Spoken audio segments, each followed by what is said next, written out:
Germany makes a massive oil and gas deal with Russia where you're supposed to be guarding against Russia, and Germany goes out and pays billions and billions of dollars a year to Russia. So we're protecting Germany, we're protecting France, we're protecting all of these countries, and then numerous of the countries go out and make a pipeline deal with Russia where they're paying billions of dollars into the coffers of Russia. So we're supposed to protect you against Russia, but they're paying billions of dollars to Russia, and I think that's very inappropriate. And the former chancellor of Germany is the head of the pipeline company that's supplying the gas.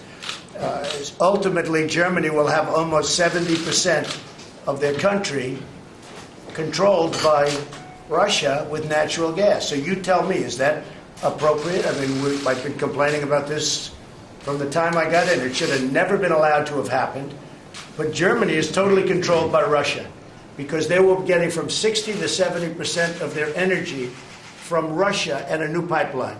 And you tell me if that's appropriate, because I think it's not. And I think it's a very bad thing for NATO, and I don't think it should have happened. And I think we have to talk to Germany about it. On top of that, Germany is just paying a little bit over 1%, whereas the United States, in actual numbers, is paying 4.2% of a much larger GDP.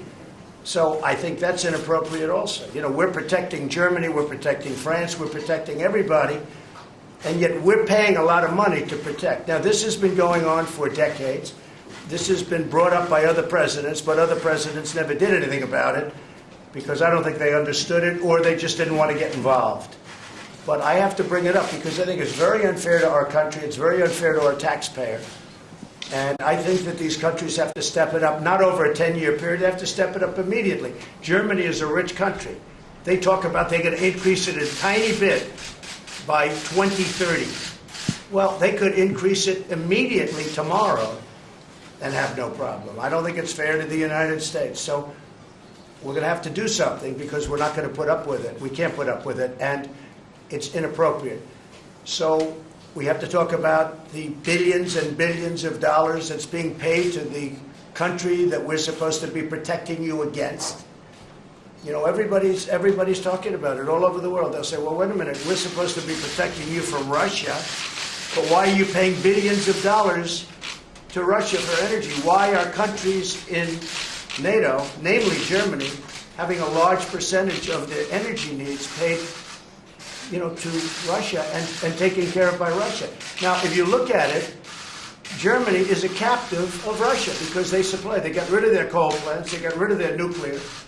They're getting so much of the oil and gas from Russia. I think it's something that NATO has to look at. I think it's very inappropriate. You and I agree that it's inappropriate. I don't know what you can do about it now, but it certainly doesn't seem to make sense that they pay billions of dollars to Russia, and now we have to defend them against Russia. You know, NATO is an alliance of 29 nations, and there are sometimes differences and different views and also some disagreements. And the gas pipeline from Russia to Germany is one issue where allies disagree. But the strength of NATO is that despite these differences, we have always been able to unite around our core task to protect and defend each other because we understand that we are stronger together than apart. I think that 2 world wars and the Cold War taught us that we are stronger together than apart. But how can you be together when a country is getting its energy from the person you want protection against or from the group that you want protection? Because you understand that when we stand together, also when dealing with Russia, we are stronger. I think what we have seen is that... No, you're just making Russia richer. Well, you're not dealing with Russia, you're making Russia richer. So I think that even during the Cold War, NATO allies were trading with Russia. Then there have been disagreements about what kind of trade arrangements we should go into. I think trade is wonderful. I think energy is a whole different story. I think energy is a much different story than normal trade. And you have a country like Poland that won't accept the gas. You take a look at some of the countries, they won't accept it because they don't want to be captive to Russia. But Germany, as far as I'm concerned, is captive to Russia because it's getting so much of its energy from Russia. So we're supposed to protect Germany, but they're getting their energy from Russia. Explain that. And it can't be explained, you know that. All right, thank you, press. Thank you.